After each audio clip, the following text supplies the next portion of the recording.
పశ్చిమ బెంగాల్లో వెలుగులోకి వచ్చిన మరో సందేశ్ ఖలీ గురించి బహుశా అందరికీ తెలిసే ఉంటుంది. అక్కడ షాజహాన్ షేక్ అనే తృణమూల్ కాంగ్రెస్ నాయకుడు అనేక మంది సందేశ్ ఖలీ మహిళలను టీఎంసీ పార్టీ ఆఫీస్లో అత్యాచారం చేశాడు. ఈ మధ్యకాలంలో ఈ విషయం వెలుగులోకి వచ్చింది.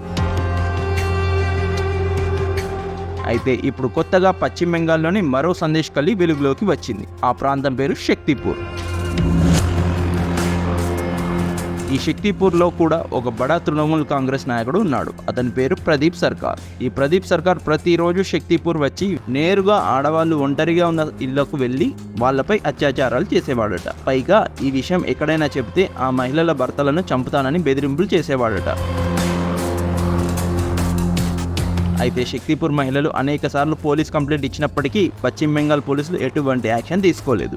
అయితే ఇప్పుడు ఎన్నికల ప్రచారం సందర్భంగా బీజేపీ నాయకులు శక్తిపూర్ వెళ్లడంతో ఇప్పుడు ఈ విషయం వెలుగులోకి వచ్చింది.